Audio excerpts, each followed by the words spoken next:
सर्वज्ञ श्री चक्रधर स्वामी की जय। आज आपल्या नांदेड जिल्ह्यातील लोहा तालुका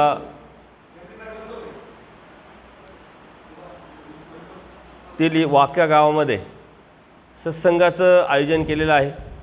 नांदेड जिल्हा सर्वज्ञ सेवा वासनिक मंडळाच्या शाखेच्या वतीनं परमार्ग सेवक जनार्दन ठाकूर सर, परमार्ग सेवक रणजितदादा देशमुख, परमार्ग सेवक संभाजीराव पाटील, परमार्ग सेवक मंगल सर व वाका गावातील सरपंच आबासाहेब हंबर्डे शास्त्री, त्याचप्रमाणे सर्व गावातील ग्रामस्थ, आपल्याला या कार्यक्रमाला उपस्थित असलेले सर्व साधू संत, वासनिक बंधू आणि भगिनींनो,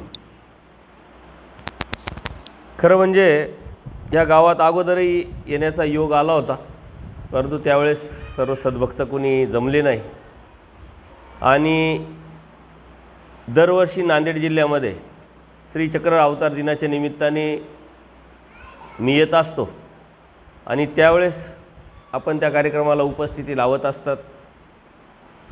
यावर्षी या सर्व सेवा वासनिक मंडळ नांदेड जिल्हा शाखा यांच्या माध्यमातून फक्त अवतार दिनाला कार्यक्रमाला आल्यानंतर जे मार्गदर्शन या सर्व नामधारक वासनिकांना करता येत नव्हतं, ती उणीव भरून काढण्यासाठी या सर्व सद्भक्तांनी अथक प्रयत्न केले आणि त्याला वाका गावातील सरपंच असतील, सर्व ग्रामस्थ असतील, सद्भक्त असतील, यांनी उत्स्फूर्त असा प्रतिसाद दिला आणि त्यामुळे या कार्यक्रमाचं आपलं आयोजन झालेलं आहे। आज हा पहिला दिवस आहे। सकाळी आपण 5 ते 6 या 1 तासामध्ये सकाळी 5ला आरती केल्यानंतर सकाळी 3 वाजेपासून स्मरण वगैरे केले, आरती केली आणि त्यानंतर 5 ते 6च्या दरम्यान आपण सूत्रपाठ आणि लीळाचरित्राची उत्पत्ती, निर्मिती, त्याच्या पाठीमागचे प्रेरणास्त्रोत्र आणि सूत्रपाठाची एक तोंड ओळख करून घेण्याच्या उद्देशाने आपण पूर्वी प्रकरण, त्याचं प्रकरणवश अर्थात लीळा आणि आपलं जे धर्माचं मूळ तत्त्वज्ञान आहे त्या तत्त्वज्ञानाच्या अनुषंगाने आपल्याला सर्वांना तोंड ओळख व्हावी, प्राथमिक ज्ञान भेटावं, या उद्देशाने दररोज आपण 5 ते 6 या दरम्यान सूत्रपाठाचा घोक सर्व नामधारक वासनिकांसाठी आणि त्यातलं मोकळं निरूपण करणार आहोत। आज ते आपण केलं, त्यानंतर उदक वगैरे घेऊन आजच्या या पहिल्या सत्राला आपण सुरुवात करत आहोत। तुमच्या गावाचा इतिहास म्हणजे परंपरेचे आपण उपदेशी आहात, धर्माचे आहात, परंतु थोडासा पडताळा केल्यानंतर, सर्वे केल्यानंतर माझे लक्षात आलं आपण उपदेशी आहात, परंपरेचे आहात आणि ह्याच भ्रमापोटी आपण धर्म मात्र कधी जाणून घेतला नाही, जाणून घेण्याचा प्रयत्न केला नाही। आणि जर यदाकदाचित धर्म आपण समजून न घेता करत राहिलो तो कितपत योग्य, कितपत अयोग्य याची जाण मात्र आपल्याला होत नाही। आणि ही परिस्थिती तुमचीच आहे असं नाही। नांदेड जिल्ह्यामध्ये बऱ्याच गावामध्ये जाण्याचा योग आला। धर्माच्या संदर्भात उदासीनता, अभ्यासाचा अभाव, ज्ञानाचा अभाव आणि त्यामुळं कर्मकांड, मिश्र भक्ती, अंधश्रद्धा ही खूप मोठ्या प्रमाणात आहे। परमार्ग सेवक रणजितदादा देशमुख आणि ठाकूर सरांच्या माध्यमातून हे सर्व सद्भक्त जे आहे, संभाजीराव पाटील आहे, यांच्या माध्यमातून अनेक गावामध्ये सत्संग घेतले आणि तेही वैयक्तिक जाऊन कुठं सत्संग घेत असतात। सत्संग घेण्याचा उद्देश एकच आहे की आपला धर्म याविषयी जागृती निर्माण व्हावी, आपला धर्म लोकांपर्यंत कळावा, समजावा आणि आपले परंपरेचे जे घरं आहे ते तरी आपले धर्माला पक्के असावेत। पुढची पिढी धर्माच्या अनुषंगाने आज सुशिक्षित झाली आहे। मुलं मुली शिक्षणासाठी बाहेर जात आहे, कोणी इंजिनियर होतं आहे, कोणी डॉक्टर होतं आहे, नोकरीच्या संदर्भात नोकरी लागतात तिकडंच राहतात, घर आहे धर्माचं, उपदेश घेतलेला असतो, काहींनी उपदेश घेतलेला नसतो, त्यामुळं ही जी धर्माची जी नाळ आहे ती तुटत चालली आहे आणि ही नाळ परत जोडल्या जावी। आपल्या धर्माचा जो पाया आहे हा तरुणांच्या हातात जाऊन अत्यंत पक्का व्हावा, हा उद्देश ठेवून आपण सर्व तळमळ करत आहोत आणि आम्हीही गावोगावी जाऊन सतत हा प्रयत्न, परमेश्वराचं हे मिशन, परमेश्वराची सेवा परमेश्वराच्या धर्माचं दास्य या उद्देशाने निरपेक्षपणे हे धर्मजागृतीचं काम करत आहोत. आत्ताच तुमच्या यायच्या अगोदर नाशिकला लहान मुलं मुली पालक यांचं 5 दिवसाचं शिबिर आपण आयोजित केलेलं होतं.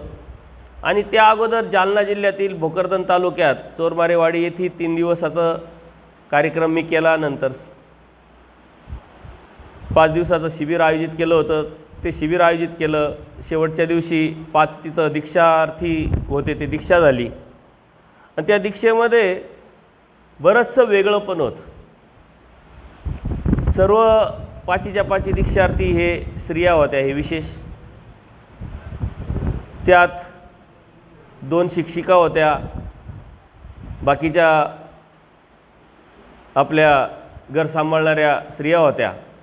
परंतु धर्माची जाणीव होती, अभ्यास करत होत्या आणि यूट्यूबच्या माध्यमातूनच ते मला 2 वर्षांपूर्वी जोडले गेलेले होते. त्यानंतर येणं जाणं धर्मजागृतीच्या अनुषंगाने त्यांना मार्गदर्शन करणं, त्या मार्गदर्शनाच्या माध्यमातून ह्या 5 दीक्षा झाल्या. त्यानंतर मी 2 पुस्तकं लिहिले.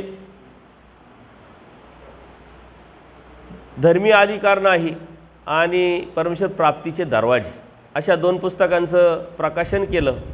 या अगोदरही 4 पुस्तकं माझे प्रकाशित आहे.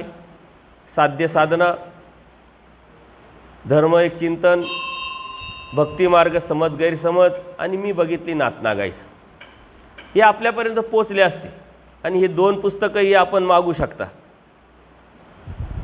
थोडक्यात सांगण्याचं तात्पर्य, धर्मजागृतीच्या अनुषंगाने जसं जमेल परमेश्वर प्रवृत्तीनं, परमेश्वर कृपेनं, परमेश्वर कडेनं, साधू संतांच्या शुभचिंतनाने आणि सर्व वासनिकांच्या प्रेरणेनं सर्व बाजूनी सर्व अंगाने जशी पाहिजे तशी सेवा करण्याचा आपण प्रयत्न करत आहोत. ज्यांना वाचनाची आवड आहे ते धर्म समजून घेण्यासाठी पुस्तकं वाचू शकतात. हे 6 पुस्तकाचे पुस्तकं तुम्ही जर संग्रहित ठेवले आणि वाचले तर धर्माच्या अनुषंगाने तुमच्या मनातल्या ज्या शंका आहे त्या पूर्णपणे दूर होतील. धर्मावरती जी भक्ती आहे, आपलं जे प्रेम आहे, आपलेपण आहे, ते दृढ होईल, जाणीव निर्माण होईल आणि आपलेपणाने आवडीपूर्वक धर्म आपण करायला सुरुवात करू. त्यानंतर यूट्यूबच्या माध्यमातून सतत सत्संग चालू असतात. जिथं जिथं कार्यक्रम चालू असतात ते कार्यक्रम यूट्यूबच्या माध्यमातून तुमच्यापर्यंत पोचत असतात. तुम्ही त्यातले सत्संग ऐकू शकता. यूट्यूबवरती गेल्यानंतर विश्वास के नागरे नाशिक पूर्वीच्या नावाने यूट्यूब चॅनल आहे. ते जर तुम्ही सर्च केलं तर नक्कीच जवळजवळ 1500 ते 1700 व्हिडिओ त्यात आपण अपलोड केलेले आहे. त्यातला एक नामधारक वास्तविकांना समोर ठेवून एक अभ्यासक्रम तयार केलेला आहे. धर्म काय आहे, कशासाठी आहे, धर्म कसा समजून घ्यावा, कसा पाळावा, समाजात राहत असताना काय अडचणी येतात, त्या अडचणीवर कसे मात करावी आणि आपल्या धर्म पाळत असताना आपल्याला काय फायदा होऊ शकतो, अशा अनुषंगाने आपण एक अभ्यासक्रम तयार केलेला आहे. तो अभ्यासक्रम, त्यानंतर इतर ठिकाणी झालेले सत्संग, असे अनेक परत साधू संत आहे त्यांनी दिलेल्या प्रतिक्रिया, नामधारक वास्तविकांनी विचारलेले प्रश्न, असं सर्व मिश्र अशी यूट्यूबवरती तुम्हाला सत्संग पाहायला भेटतील. आपण परंपरेचे उपदेशी आहोत, परंतु मी पडताळा घेतला की उपदेश आपण का घेतला, कशासाठी घेतला, धार्मिकता काय आहे, धर्म काय आहे, हे मात्र आपल्याला माहीत नाही. पण धार्मिकता आपण करतात. मग धार्मिकता आपण जी करतो त्यातलं कोणती आहे? पहाटे बरीचशी मंडळी गावातली इथं विशेष सेवनेला येतात, देवपूजेच्या सेवनेला येतात, आरतीला येतात. त्यानंतर स्थानवंदन, साधू संत आल्यानंतर क्रिया, असे बरेच धार्मिकता आपण करत राहतो. आणि ही जी धार्मिकता आहे ही करत असताना हाच धर्म आहे अशी मानसिकता आपली तयार झालेली आहे. ही तुमचीच नाही, सर्वांचीच. विडा ठेवला म्हणजे मी धर्म केला, स्थानवंदन केलं मी धर्म केला, सेवना केली मी धार्मिकता केली, स्थानावरती खेटी घातल्या म्हणजे मी धार्मिकता केली, साधू संत आले म्हणजे मी सेवा केली, क्रिया केली म्हणजे मी धार्मिकता केली. परंतु धार्मिकता करत असताना धर्म समजून घेता जर तुम्ही करत असाल तर त्या धार्मिकतेतून होणारा जो फायदा आहे तो आपल्याला कितपत होईल ही शंका आहे. हा धार्मिकतेमधला एक विधी आहे आणि सर्वज्ञ श्री चक्रप्रभू सांगतात की तुम्ही विधीच्या अधीन होऊ नका, विधीचे दास होऊ नका. आपण विधीचे दास झाल्यामुळं तोच धर्म आपण समजून घेतल्यानंतर, आपली मानसिकता तयार केल्यानंतर तीच धार्मिकता आहे असं समजून त्यातूनच आपलं भलं होईल, हित होईल अशी विचारधारा आपल्या मनामध्ये पक्की रुजल्यामुळं आणि आजूबाजूला आपल्याला तसंच वातावरण दिसतं. म्हणून त्याच्या पलीकडं काही असतं, ही पाहण्याची दृष्टी, ही पाहण्याची नजर, ही पाहण्याची इच्छा, वासना आपल्याला निर्माणच झाली नाही.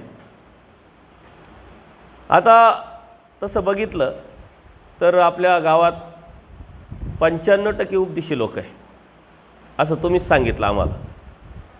तरुण वर्ग उपदेशी आहे, परंतु सत्संगाला तरुण वर्गांचा अभाव आहे. 1-2 सोडले तर तरुण वर्ग कोणीच नाही. सर्व जबाबदारी संपून गेलेले जे प्रतिष्ठित ज्येष्ठ लोक आहे तेच आहे. याचं कारण काय की धर्म आपल्याला जसा आहे तसा समजला नाही, कळाला नाही. धर्म आपण फक्त देवपूजापुरता मर्यादित ठेवला, मंदिरात जाणे, देवपूजा करणे. कारण मी सकाळी बघितलं बरेचसे मुलं येत होते, देव डोकं टेकवत होते आणि निघून जात होते. म्हणजे फक्त मंदिरात येण्यापुरता आपला धर्म मर्यादित राहिला आहे. धर्म इतका जर छोटा असता, सोपा असता तर परमेश्वराने अवतार घेऊन या वाडेवाडी फिरून अधिकारी जीवाला निमित्त करून एवढे अत्यंत कष्ट आणि प्रयासाने हा धर्मतत्त्वज्ञान आपल्याला सांगितलं नसतं. अभ्यास करण्याची गरज पडली नसती, फक्त यातूनच देव भेटला असतात तर. पण याचं कारण आपल्याला धर्म कशासाठी याची माहितीच नाही. बाकी सर्व गोष्टीची माहिती आहे आपल्याला. शेती का करायची, कशासाठी करायची, कोणत्या वेळेस कोणतं पीक घ्यायचं, त्यातला फायदा तोटा, खर्च किती महिन्याचं पीक, हे सर्व आपल्याला माहीत आहे.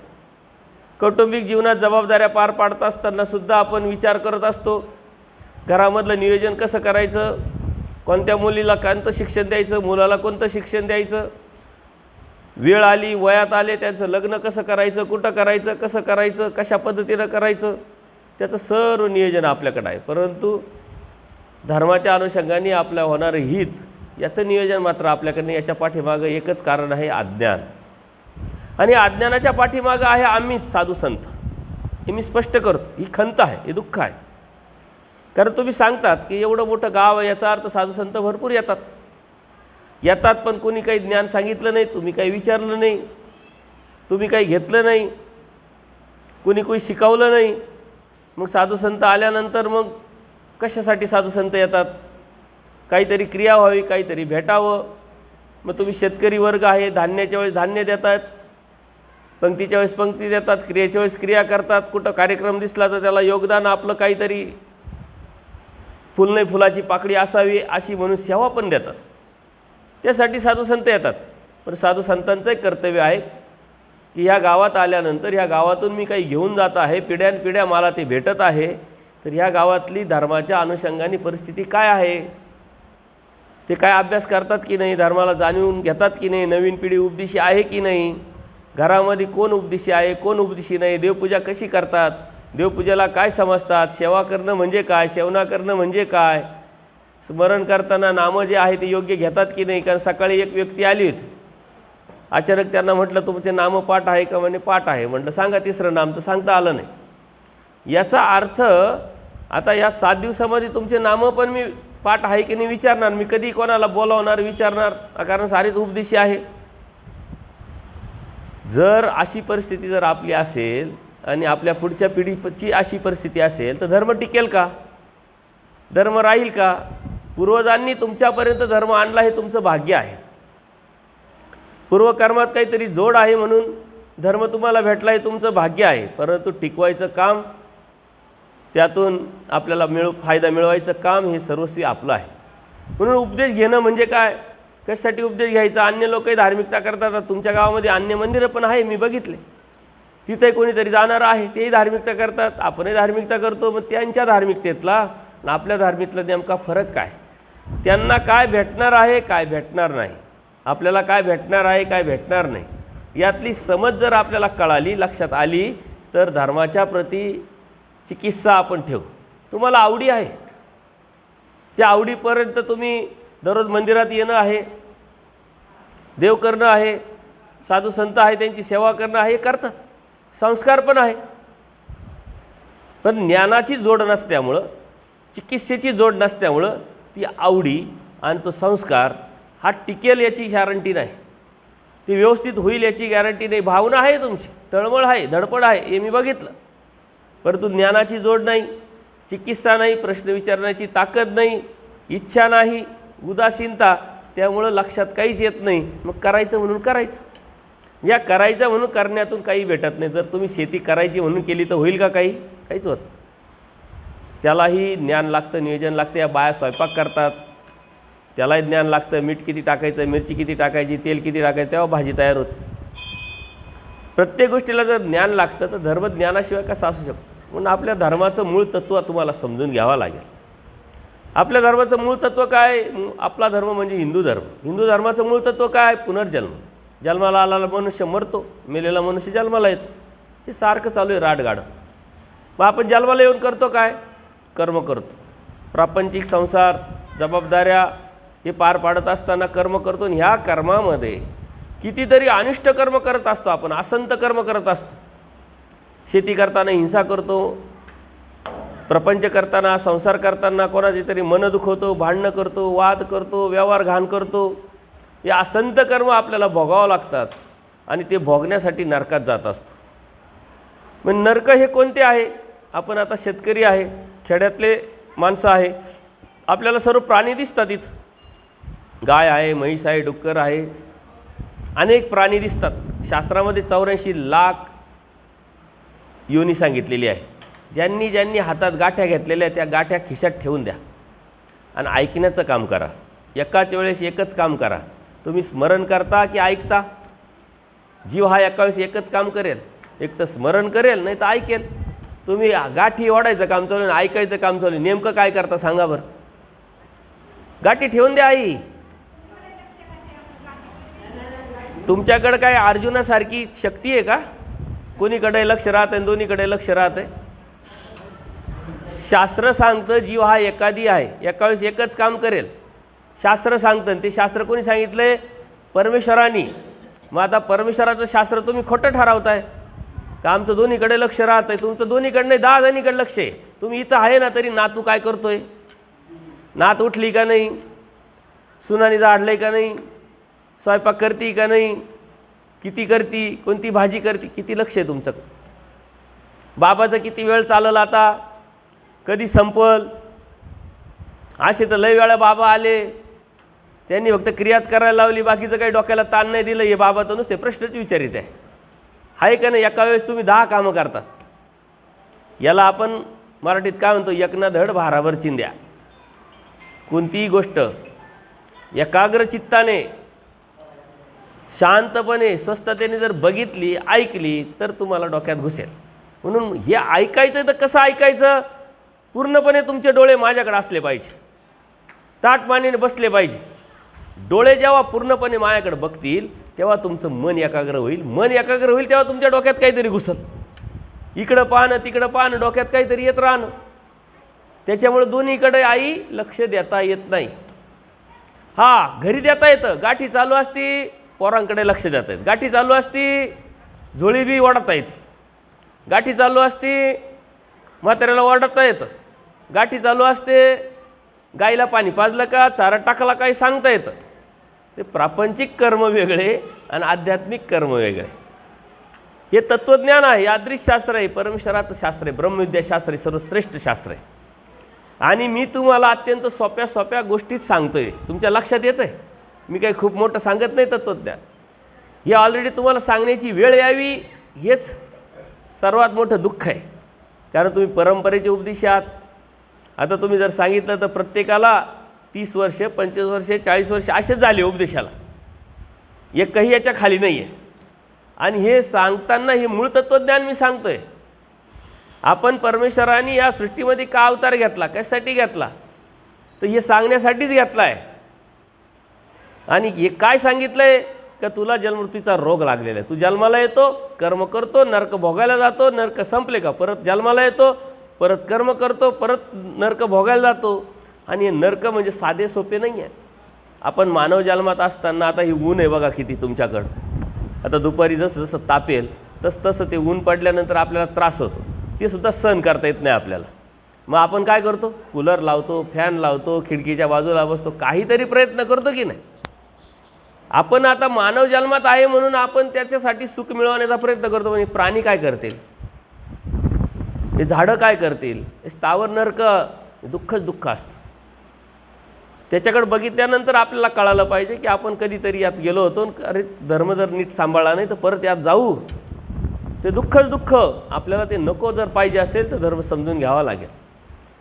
अर्जुन देवाला श्रीकृष्ण महाराज ते सांगतात की तुला भक्ती करायची तर का करायची, तुला जन्ममृत्यूचा रोग लागला आहे, जन्माला आलेला, कर्म केले, नरकात गेला, संपले, परत आले, हा रोग आहे. आणि या सर्व रोगातून, मोठ्या रोगातून जर बाहेर पडायचं असेल तर तुला अनन्य भावे शरण यावं लागेल. कोणाला यावं लागेल, परमेश्वराला यावं लागेल. परमेश्वराला शरण जायचं तर परमेश्वराला ओळखावं लागेल, समजावं लागेल, जाणून घ्यावं लागेल. आणि हे जाणून घ्यायचं काम परमेश्वर करत असतो. कळत न कळत तुमच्याकडून साधू संतांना अहेतुक भूत भजन म्हणजे भोजन घडलेलं आहे आणि त्याचा परिपाठ म्हणून परमेश्वराने तुम्हाला बोध दिला आहे, उपदेश दिला आहे, नाम दिलं आहे. कोणाला भेटत नाही तर तुमच्या संपर्कात नातेवाईक उपदेशी नाही आहे असे आहे ना भरपूर अन्य लोक, त्यांना तुम्ही सांगितलं असेल कधीतरी, मग झाले का उपदेशी? होत नसतं ते. तुम्ही खूप भाग्यवान आहात, तुम्ही उपदेशी नाही झाले, तुम्हाला देवाने उपदेशी केलं आहे. धर्म तुम्ही घेतला नाही, देवाने तुम्हाला धर्म दिला आहे, हे तुमचं भाग्य आहे. देवाने धर्म कशा पद्धतीने दिला का, तुम्ही जी क्रिया केली त्या क्रियेचा फळ म्हणून तुम्हाला परमेश्वराने बोध दिला. परमेश्वराने बोध दिला म्हणून तुम्हाला जीव, देवता, प्रपंच, परमेश्वर कळाला आणि त्या कळण्यातून तुम्हाला धार्मिकता परमेश्वराची करता यायला लागली. याचा अर्थ परमेश्वराने धर्म दिला आहे. आता परमेश्वराने धर्म दिला मग पुढे बी देवच करील अशी मानसिकता असते का नाही तुमची? तुम्हाला विचारलं का? नाही, करील देव. मग देवाने काय काय करावं? देव आपला घरचा गडी आहे का? आपला घरचा गडीसुद्धा काम ऐकत नाही. देव आपला गडी आहे का? आपल्या मुलांना आपण शाळेत घालतो आणि शाळेत घातल्यानंतर त्यांना ॲडमिशन, शाळा, कपडे, लत्ते, दप्तर काय पाहिजे ते देतो. शाळेत नेऊन घालायचं काम करतो. शाळेत बसायचं काम कोणाला करावं लागतं? त्यालाच करावं लागतं. तुम्ही बसता का शाळेत? अभ्यास कोणाला करावं लागतं? त्यालाच करावं लागतं. तुम्ही करता का अभ्यास? परीक्षा कोणाला द्यावं लागते? त्यालाच द्यावं लागतं. तुम्ही परीक्षा नाही देऊ शकत. तसं परमेश्वराने आपल्याला हे सर्व दिल्यानंतर पुढचं मात्र आपल्याला करावं लागतं. ते आपल्याला माहीतच नाही. आणि आपल्याला मग काय माहिती आहे? जे समाजाने, लोकांनी दाखवलं, दिसलं, हा करतोय, तो करतोय, तो करतोय, अशा पद्धतीने आपण करत राहिलो आणि त्या विधीला धर्म समजून घेतला. परंतु ज्ञानाच्या अनुषंगाने आपण चिकित्सा कधी केली नाही का असं का करावं, यातून काय मिळतं, जे नामं आपण स्मरण करतोय ते नामं कसे करायचे, ते नामं कोणाचे आहे, ते नाम घेताना आपल्या हृदयात परमेश्वरापर्यंत ते पोचतं की नाही, हे आपण कधीच विचार नाही केला. फक्त गाठ्या वाढायचे कामं करतो, मनी वाढायचे कामं करतो. परंतु मी आता बोलतो आहे, तुमच्या कानापर्यंत पोचलं नाही, तुम्हाला समजलं नाही, कळालं नाही, तर माझ्या बोलण्याला काही अर्थ राहिला का? तसं तुम्ही स्मरण करताय, ते देवापर्यंत पोचलं नाही तर त्या स्मरणाला काय अर्थ राहिला का? परंतु त्याचं काहीच फायदा होणार नाही असं नाही. संस्कार लागतोय. परमेश्वर दयाळू माळू असल्यामुळं ते तुम्हाला देणारही आहे काही ना काही, परंतु त्याच्या पलीकडे जाऊन तुम्हाला काहीतरी बघावं लागेल. आणि ते बघणं म्हणजे धर्मज्ञान आहे.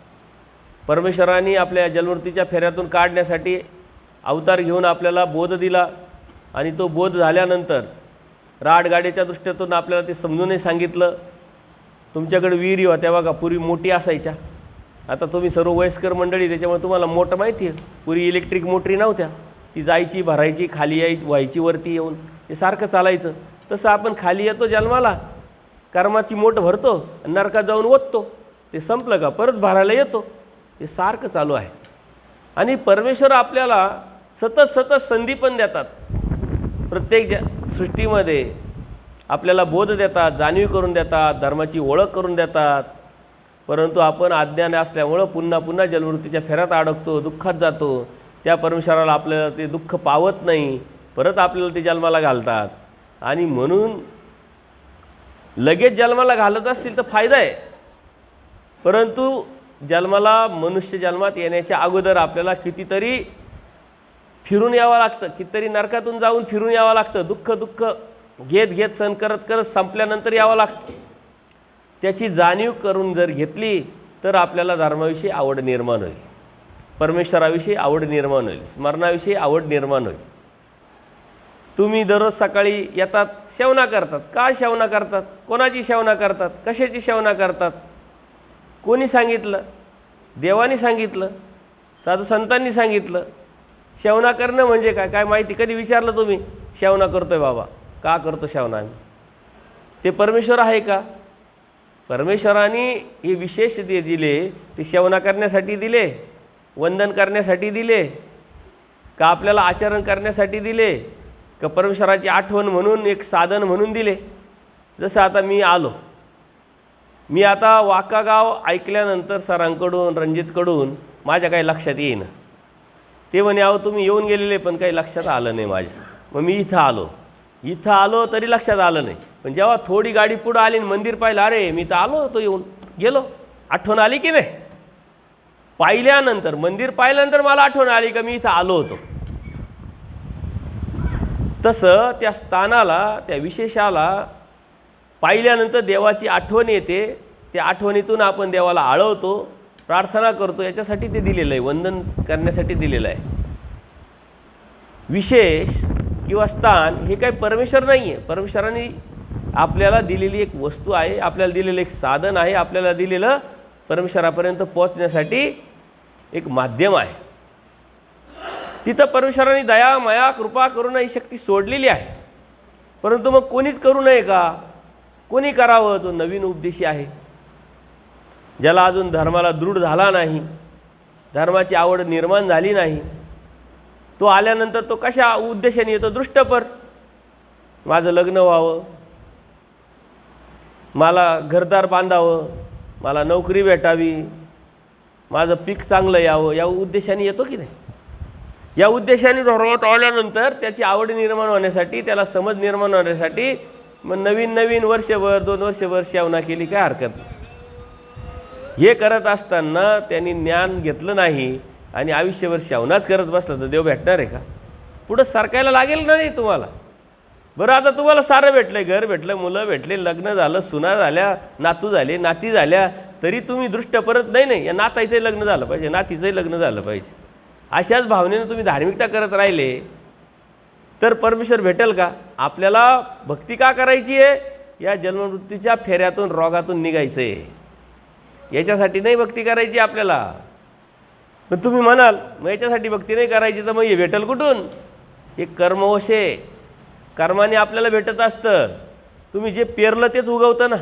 कपाशी पेरली मग नंतर दुसरं काहीतरीच उगवलं असं झालं का? बाजरी, ज्वारी, जे पेरलं तेच उगवतं.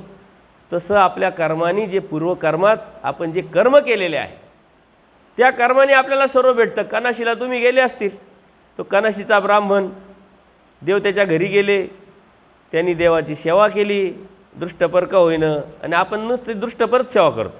आपल्याला हे पाहिजे ते पाहिजे, आपली सेफ्टी काही कमी होत नाही, आपली लिस्ट वाढतच राहते. पहिल्यांदा आपल्यासाठी, नंतर मग लग्नासाठी, मग पोरांसाठी, मग नातांसाठी, मग नातींसाठी, सारखं चालूच राहतं. हे कधीच संपत नाही. याचं कारण काय? का हा प्रपंच अस्थिर आहे, तो कधी स्थिर होत नाही.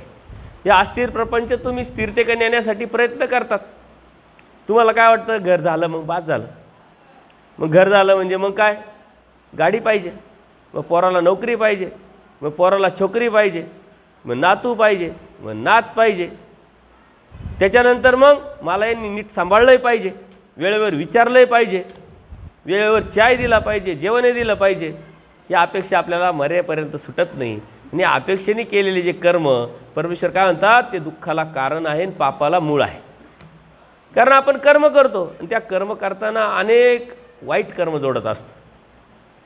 धर्मात आहोत पण धर्म माहीत नसल्यामुळं वाईट कर्म काही आपले थांबत नाही. पण आपल्याला धार्मिकता का करायची आहे? जन्ममृत्यूच्या फेऱ्यातून. आणि ती जर कळाली तर परमेश्वर प्राप्तीसाठी आपण धार्मिकता करू. तसं त्या ब्राह्मणाने बी देव भेटल्यानंतर त्याला वाटलं बरं झालं, लय अडचणी आपल्या, देवाकडून मागून घेऊ. त्यांनी सेवा केली, देव प्रसन्न झाले. प्रसन्न झाल्यानंतर देव म्हणतात माग काय मागायचं. ते म्हटले काही नाही, सुनेच्या हातून ताक भात. मग आता त्याचं लग्न झालं पाहिजे, त्याला पोरगं झालं पाहिजे, त्या पोराला पोरगी भेटली पाहिजे. पोरगी भेटल्यानंतर तिच्या हातून ताक भात म्हणल्यानंतर मग आता ताक घ्यायला दूध लागल, दूध घ्यायला गाई लागल, म्हशी लागल, त्या चारायला शेती लागल. आपण किती हुशार आहे बघा. आपण 50 रुपयाचा विडा ठेवतो आणि किती किती कोटीचं काय काय आजपर्यंत मागितलं. पहा बरं, विचारा बरं तुम्ही. आत्तापर्यंत एक एक ट्रक नारळ वाहिले देवाला, वाहिले की नाही सांगा. कारण तुमचे वय आणि वर्षभरात 365 दिवसात कितीतरी अमावस्या, कितीतरी पौर्णिमा, आणि मधून मधून तुमचं काही दुखलं तर चालले देवाला. आणि मग देवाला जायचं म्हणलं मग विडा घेऊन द्यायला. तुम्हाला वाटतं विडा जर ठेवला तरच देव आपल्याला काहीतरी देईल. देव एवढा लालची आहे का 50 रुपयाशिवाय तुम्हाला काहीच देत नाही, एवढे लालची आहे. पण देव लालची आहे का? देवाला लालच आहे कशाची? तुम्हाला जन्मोत्तीच्या फेऱ्यातून काढण्यासाठी, स्वतःच्या आनंदाला नेण्यासाठी, सुखी करण्यासाठी लालच आहे. त्यांनी हे सारं मागितलं. देव म्हणे अरे कर्मवशे तुला भेटणार आहे, तथास्तु तुला भेटल. मी प्रसन्न झालो, काही माग. पण तरी त्याला कळेना. तो म्हणतो नाही नाही, गॅरंटी नाही, हेच भेटलं पाहिजे. माझी एक वावर आहे ते गाण ठेवलं आहे, एक वावर आहे ते सोडायला मला पैसे नाही आहे, ते मला भेटलं पाहिजे. देव म्हणतात ठीक आहे भेटल, पण त्याच्या पलीकडं आपल्याला काही दिसतच नाही. कारण आपली धार्मिकता त्याच्यासाठी आहे. आपण म्हणतो बस बस बस, देवाने लय उपकार केला, देव पावला, हे झालं ते झालं ते झालं ते झालं, खुश. मग काय लगे पंचावतार उपार, हर गाव जेवण, नवस केला होता. त्याच्या पुढं काय? देव म्हणतात त्याच्या पुढं काय? तुला जे पाहिजे होतं दिलं ना मी, मग पुढं काय? पुढं आपल्याला माहीतच नाही, त्याच्यामुळे पुढं जाताच येत नाही. आणि मग देव म्हणतात ज्याला देव कळाला, ज्याला देव समजला, ज्याला देव प्रसन्न झाला, त्यांनी देवाचं ज्ञान प्रेम मागावं, देवाची प्राप्ती मागावी. हे सारं संपल्यानंतर तरी देव मागावा. परंतु आपलं कधी संपत नाही. आणि देवाने तिथं बरेच दृष्टांत सांगितले, समजून सांगितलं बाईसांच्या माध्यमातून. कल्पवृक्ष असतो म्हटले, एक तो साळी असतो कपडे विणणारा, तो गावात जात असतो बाजारामध्ये, त्याला ते कपडे विणण्यासाठी जे लाकूड पाहिजे असतं, वेव ते पाहिजे असतं. त्या झाडाखाली झोपल्यानंतर त्याला ते लक्षात येतं अरे सुंदर वेव दिसत, ते लगेच पडतं खाली. आणि ते झाड काय म्हणतं मी कल्पवृक्ष आहे, तुला काय मागायचं ते माग, तुला जे मागायचं ते मी देऊ शकतो. ते म्हटलं काही नाही, हे तुटलं फुटलं तर अजून एखादं वेवच दे. तसं देव आपल्याकडं आले, देव आपल्याला समजले, कळाले. आपण प्रपंचामध्ये हे पाहिजे ते पाहिजे आणि अजून मागतच राहतो, आपली चालूच आहे. पण परमेश्वर म्हणतात हे तुला कर्माने भेटणार आहे, तुला कर्माने भेटतं, याच्यासाठी भक्ती करायची नाही गरज.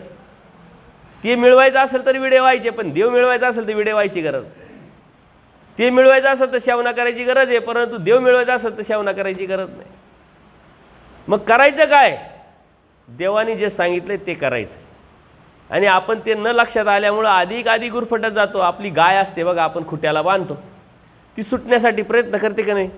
ते वास्तू असतं बघा, उड्या मारत राहतं, सुटतं का? ते नाही सुटू शकत. ते आणखीन पाच आवळून मारायची शक्यता राहते. आपण म्हणतो त्याला फास बसत, सोडा याला आता, आहे की नाही?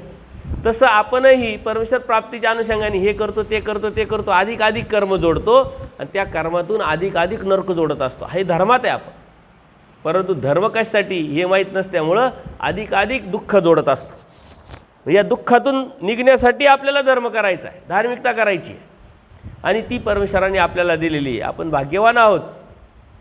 किती लोक कर्मकांडात आहे, अंधश्रद्धेत आहे, किती देवतेची कोणाची भक्ती करायची काही कळत. आता सकाळी जे लोक होते ते होते, पूर्वी प्रकरण सांगितलं पूजनीय माईम भट्टांच्या माध्यमातून. त्यांना 18 पुराण, वेद, शास्त्र, भास्कर शास्त्र सर्व जाणलेलं होतं. देव म्हणतात तू एवढं सर्व अभ्यास केला, ज्ञान मिळवलं कशासाठी? जन्मोत्तीच्या फेरा निघेल का त्याच्यातून? त्यांनी कर्माचा सिद्धांत सांगितला. देवानी म्हटले अरे कर्म तर कर्मातून कर्माला जातात, ते फळ भेटतात, उपयोग काय? त्यानंतर मग देवानी हत्तीचा दृष्टांत सांगितला. भक्ती कर, एकनिष्ठ भक्ती कर, अनन्य भक्ती कर. अर्जुन देवाला सुद्धा श्रीकृष्ण महाराज सांगितलं अनन्य भक्ती कर, माझीच भक्ती कर, मला शरण ये, बाकी काही करू नको. त्यांना सांगितलं म्हणजे आपल्याला सांगितलं. आणि मग माईम भट्टांना देवाने सांगितलं अनन्य भक्ती कर.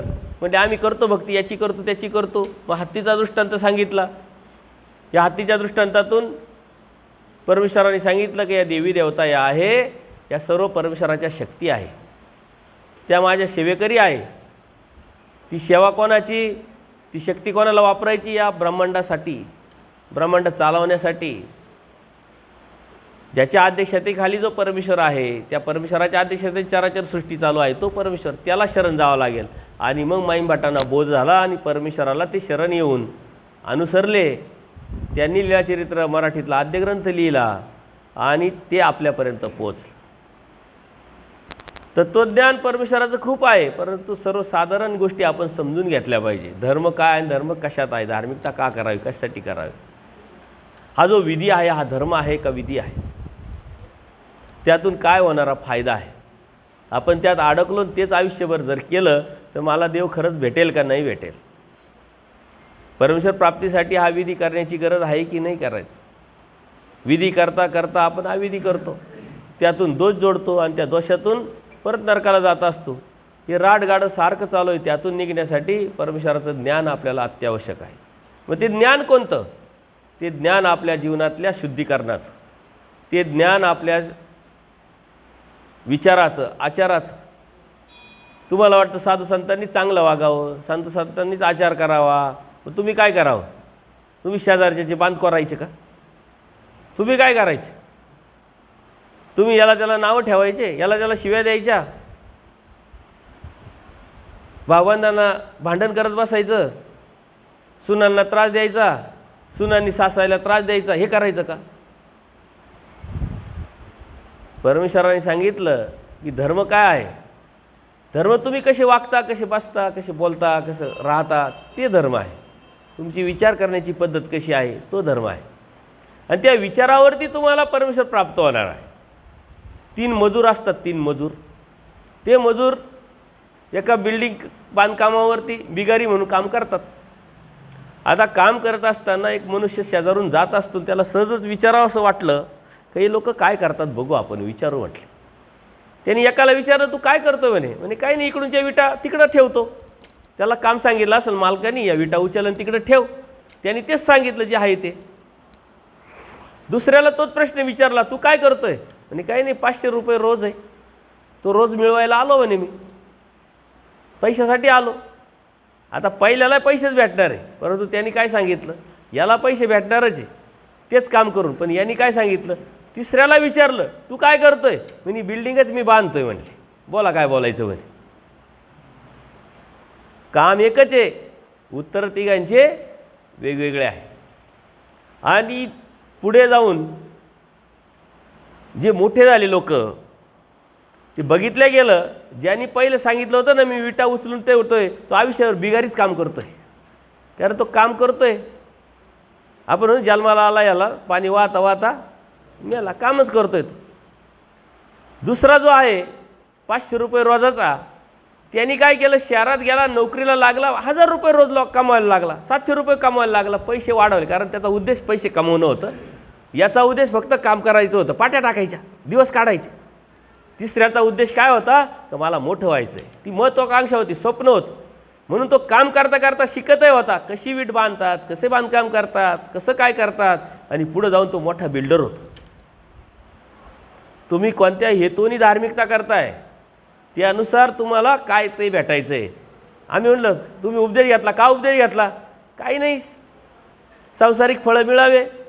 बाबा आम्ही जात राहतो, विचारलं बाबा काय सांगू तुम्हाला, आम्ही उपदेश घेतला, आमची भरभराट झाली, या देवाला लागलो, लय गरिबी होती, लय कष्ट होते, आम्ही काम करायला लागलो, देवही करायला लागलो, खेटी घालायला लागलो, विडे व्हायला लागलो, आणि मग आमच्या घरामध्ये भरभराट आली, पीक उत्पन्न झालं, पोरं शिकले, नोकऱ्याला लागलं, चांगलं झालं, चांगलं झालं, हे चांगलं झालं. परंतु आता त्याच्याही पलीकडचं काय, तो आयुष्यभर काय करतोय, ते चांगलं झालं, चांगलं झालं, त्याच्यातच अडकला तो नाताच्या मागं लागला, नातीच्या मागं लागला, मग नात मुख सुनमुख, मग त्यांच्या लग्न, बरेच लोक त्याच्यातच अडकला.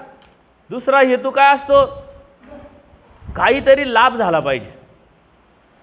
मग ते लाभ कशाचे, कोणी राजकीय व्यक्ती असतात त्या पद्धतीने विचार करतात, कोणी शेतकरी असतो त्या पद्धतीने विचार करतो, कोणी व्यावसायिक असतो त्या पद्धतीने विचार करतो.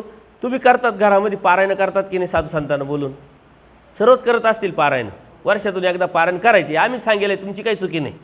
आम्ही सांगेल वर्षातून एकदा पारायण केलंच पाहिजे. का करायचं? घरात बरकत येते, सुख शांती होती. तर तुमचे विचार चांगले नाही, एकाचं थोबाड तिकडे एकाचं थोबाड इकडे, सुख शांती पारायणाने होईल का? एकाचं तोंड तिकडे एकाचं तोंड तिकडे, सुख शांती पारायणाने होईल का? बरं, रोग तुम्हाला, आजार तुम्हाला आणि गोळ्या आम्ही घेतोय, चालेल का?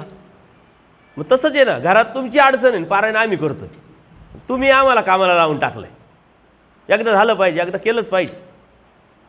हे कर्मकांड जे आहे, अंधश्रद्धा आहे. तुम्हाला वाटतं पारायण केलं म्हणजे धार्मिकता केली, मग तुम्ही थांबून गेले.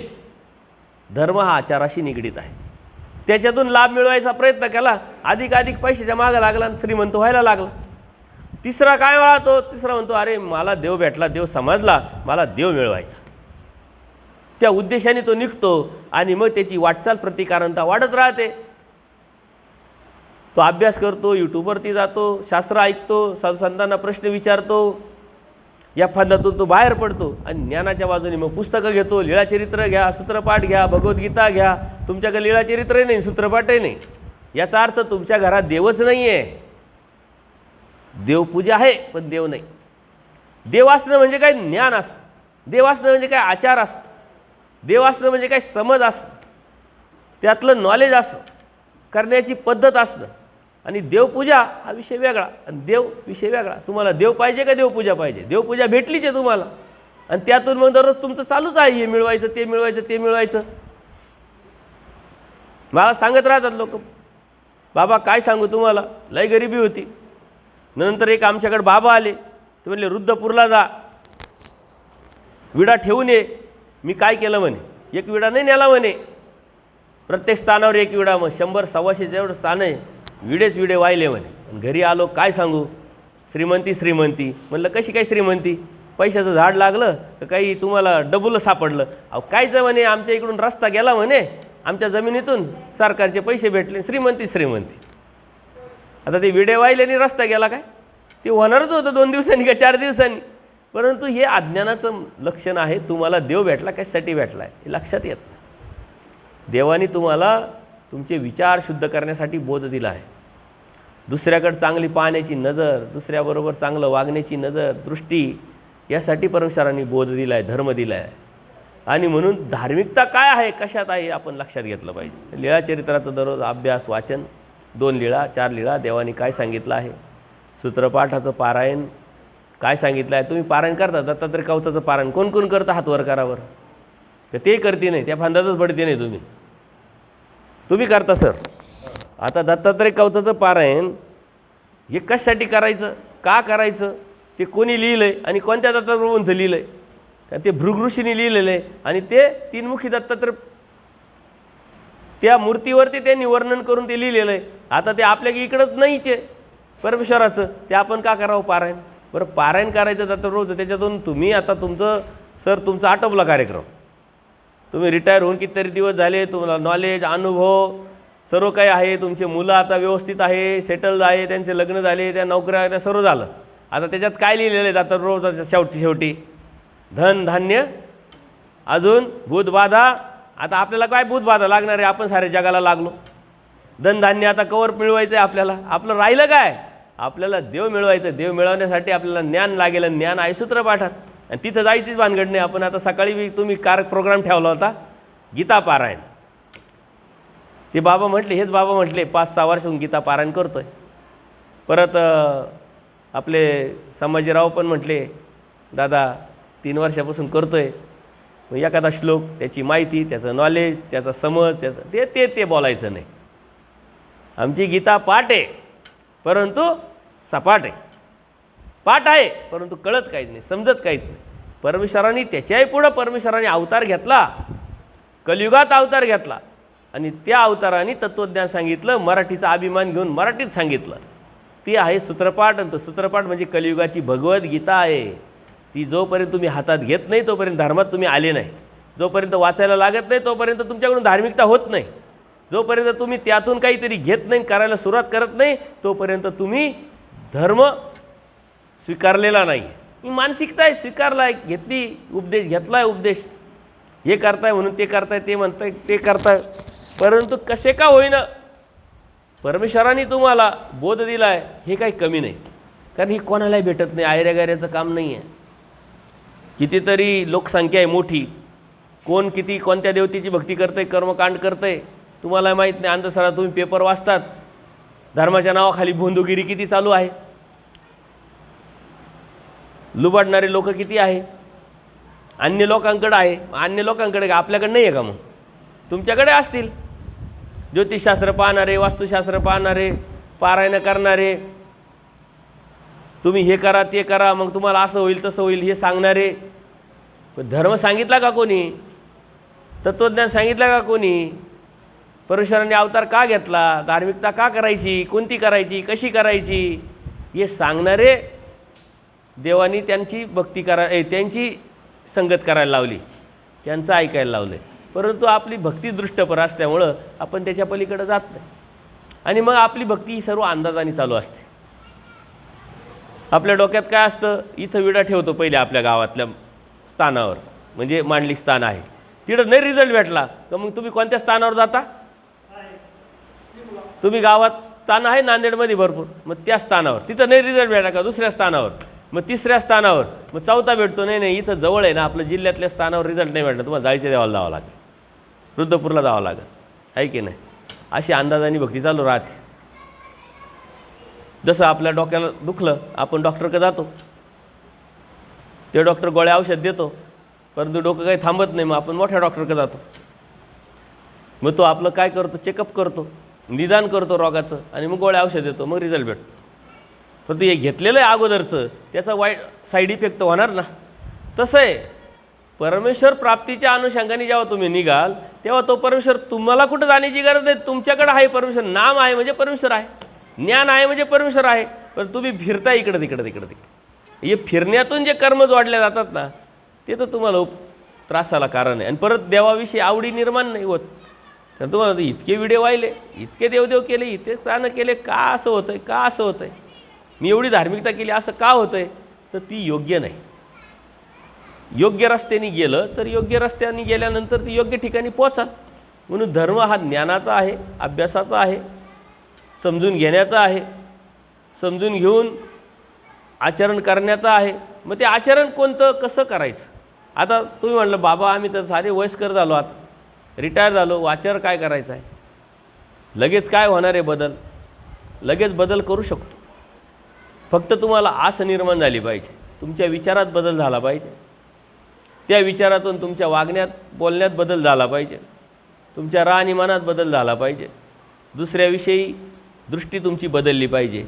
याला काही पैसे लागत नाही, याला काही खूप ताकद लागत नाही, एनर्जी लागत नाही, पण ती समज निर्माण झाली पाहिजे ना. आपण एकीकडे धार्मिकता करतो, देवाकडे येतो, स्थानवंदन करतो, विडे वाहतो, आणखीन काय काय करायचं करतो, परंतु खोटं बोलतो,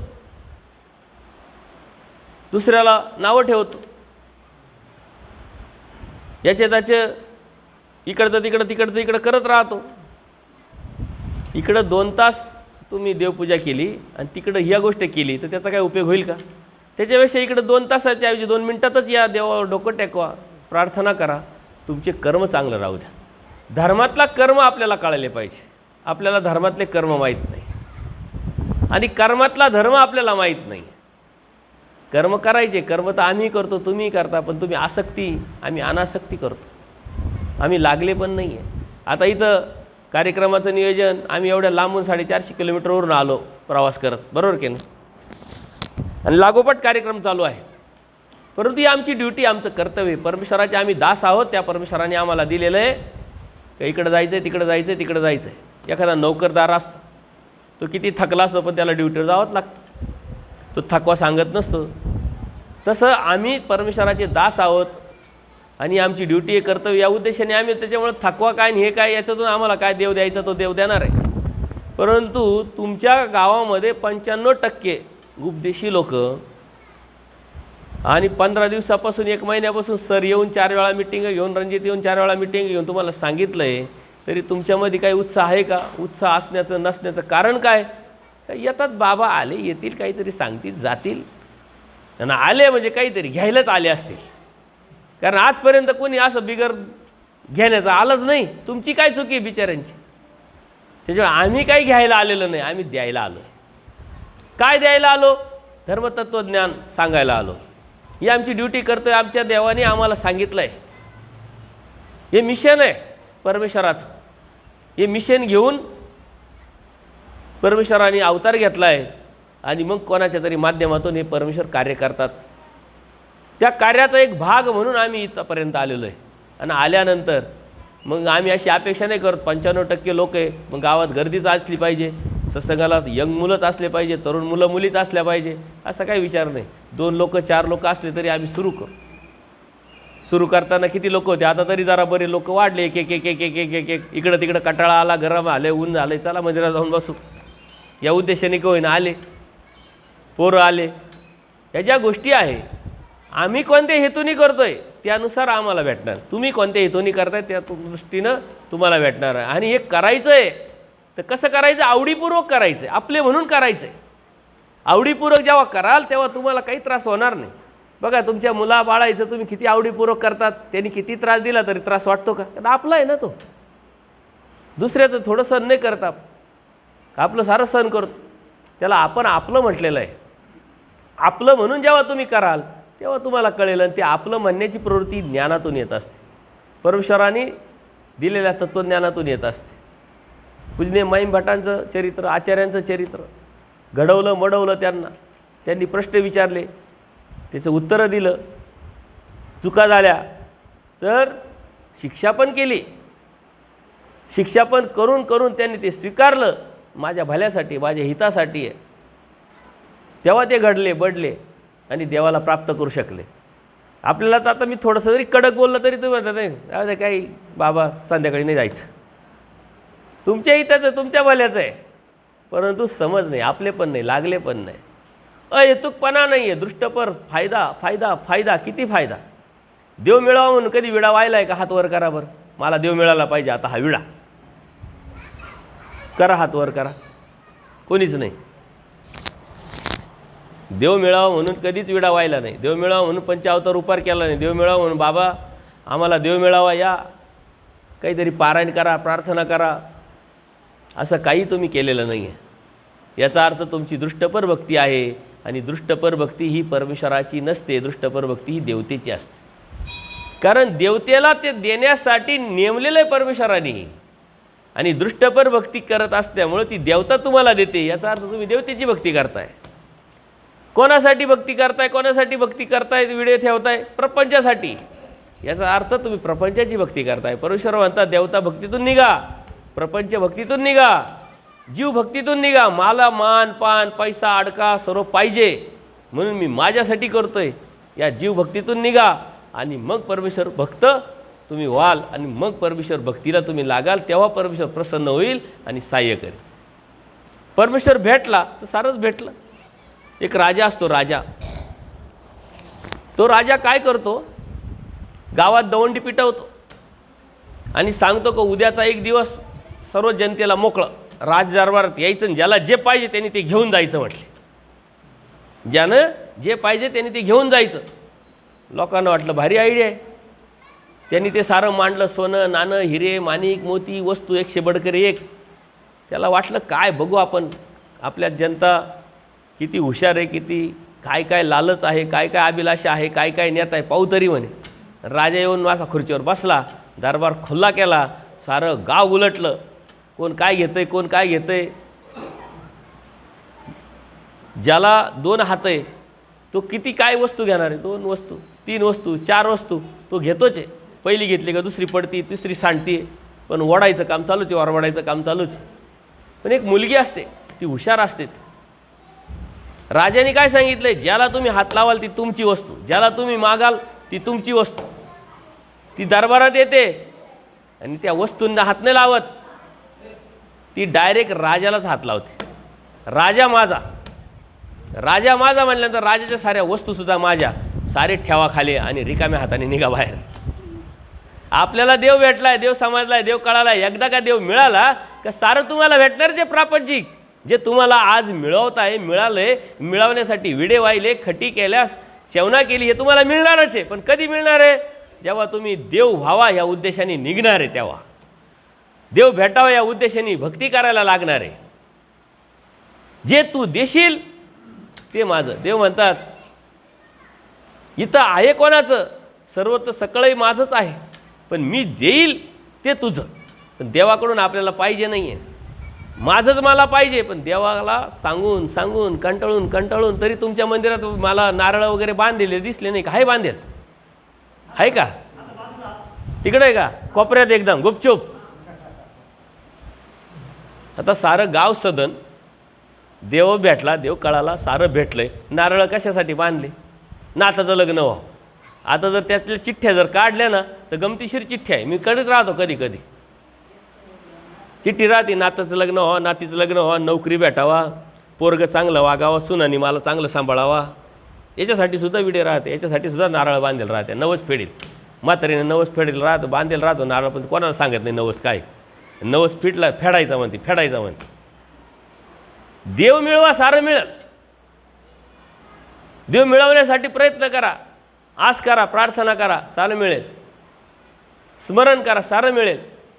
आता ते स्मरण करताना नाम तर घेताय, परंतु ते कसे घ्यायचे? परमेश्वराचा नाम आठवताना लीळा आठवली पाहिजे, तो देव आठवला पाहिजे. बघा, तुम्ही टी व्ही पाहतात, मोबाईल पाहतात, त्या टी व्हीमध्ये चित्र दिसतं पण आवाज येत नाही. कधी पाहाल का तुम्ही? नाही. तुम्हाला चित्र दिसलं पाहिजे, आवाज आला पाहिजे. पण तो आवाज जर इंग्लिश असेल तर, कर्नाटक केरळी असं असेल तर किती वेळ ऐकाल तुम्ही? 1 मिनिटात लगेच चॅनल बदलाल की नाही? खरखर आवाज येतो, चित्र दिसत नाही, दुसरीच भाषा आहे, तुम्ही पाहू शकत नाही. पण कधी पाहाल मग? चित्र व्यवस्थित दिसलं पाहिजे, आवाज व्यवस्थित आला पाहिजे, जे चाललंय ते समजलं पाहिजे, ते आपली भाषा असली पाहिजे. मग तुम्ही तासन तास 3-3 तास टी व्ही पिक्चर पाहता. बाया तर मालिका 5-5 वर्ष मालिका पाहत राहते. तसं परमेश्वराचं स्मरण करताना तो परमेश्वर आठवण्यासाठी त्या लीळा आपल्या समोर आल्या पाहिजे. आपल्याला लीळा माहीत नाही म्हणून 1 गाठी केली तरी आपल्याला असं वाटतं 15 गाठ्या केल्या, लगेच कंबर दुखावं लागतं, डोळे लाल होते, आळस येतो, झोप येते, आणि आपल्याला वाटतं लय स्मरण केलं, चला आता. आणि मग आपलं स्मरण कधी? उठता बसता. सत्संग चालू आहे तरी स्मरण चालू, घरात बसले तरी स्मरण चालू, टी व्ही चालू आहे तरी स्मरण चालू, गप्पाही चालू, स्मरणही चालू. ते देवापर्यंत पोचल का? नाही पोचल. त्याच्यासाठी प्रत्येक गोष्टीला ज्ञानाची गरज आहे. ज्ञान खूप मोठा अभ्यास, खूप मोठा शाळेत जाणं असं नाही आहे. तुम्हाला ती आवड असली पाहिजे. ती आवड असली तर तुम्ही शोधाल, विचाराल, पाहाल, समजून घ्याल, जाणून घ्याल, तेव्हा ती आवड निर्माण होईल. आवड जर नसेल तर काहीही करू शकत नाही. आणि त्या आवडीतून जेव्हा तुम्ही कराल तेव्हा त्या परमेश्वरापर्यंत पोचाल, तेव्हा त्या परमेश्वराची जी प्राप्ती आहे ती तुम्हाला भेटेल. आणि प्राप्ती मग आता अशा पद्धतीने करायला लागलो, आचार करायला लागलो, स्थान करायला लागलो, स्मरण करायला लागलो, आवडीपूर्वक करा, मग देव भेटेल का? तर देवाने जे सांगितलं आहे त्या परीनं सांगितलं, त्या परीनं देव भेटेल. म्हणून आपल्या मनामध्ये आपण बऱ्याच अन्यथा ज्ञान घुसवलेलं आहे. कर्मकांडाला आपण अधीन झालेलो आहे, त्या विधीला अधीन झालेलो आहे. ती विधी हा धर्म आपण समजून घेतलेला आहे. पहिलं तो का आणि कशासाठी करायचा, किती करायचा, कोणत्या हेतूने करायचा हे आपल्याला समजून घ्यावं लागेल, कोणत्या भावनेने करायचं हे आपल्याला समजून घ्यावं लागेल. आणि ते समजून न घेता जर आपण करत राहिलो तर मात्र आपल्याला त्यातून जो पाहिजे फायदा तो मिळणार नाही. प्रत्येक गोष्टीला ज्ञान लागतं. आता तुम्ही म्हणाल आम्ही एवढे वय झालं, आता कुठं जाऊ अभ्यासाला? कुठं जायची गरज नसते. विचारायचं असतं. तुम्ही विचारलं कधी? साधू संत आहे, तुमचे गुरुजन आहे, वर्षातून 2 वेळा 4 वेळा घरी आले असतील. बाबा मी विडे वाहते दररोज, मग योग्य की अयोग्य, अमावस्या पौर्णिमेला जाते योग्य की अयोग्य, श्रावणा करते योग्य की अयोग्य, पारायण करते योग्य की अयोग्य. पण त्यांनी मार्गदर्शन तसंच केलं पाहिजे. नाही तर मग तुम्ही 1 पारायण करताय, बाबा म्हटले पाहिजे 1 कमी पडत आहे, अजून एकदा करीत जाय. म्हणजे ते तुम्हाला आणखीन ढकलणारे असेल तर काय उपयोगाचे ते गुरु, काय उपयोगाचे ते साधू? एक लहान बछडा असतं गाईचं, त्याला लागते ताण. आता ताण लागते, तिथं विहीर असते, विहिरीत पाणी असतं, पण त्या विहिरीपर्यंत, त्या पाण्यापर्यंत त्याचं मुंडकं काही पुरत नाही. त्याला ताण लागल्यानंतर त्या विहिरीच्या आजूबावती ते फिरत राहतं. पाणी दिसतंय, पिता येत नाही, ताण लागली, करायचं काय? मग एक तिथून एक सदग्रस्त सद्भक्त तुमच्यासारखा जात असतो रस्त्याने, त्यांनी ओळखलं अरे या वासराला तहान लागली म्हणून ते विहिरीच्या आजूबाजूची फिरतं आहे. तो जातो जवळ, विहिरीत तर पाणी आहे. त्यांनी काय करावं? तुम्ही असते तर काय केलं असतं? काय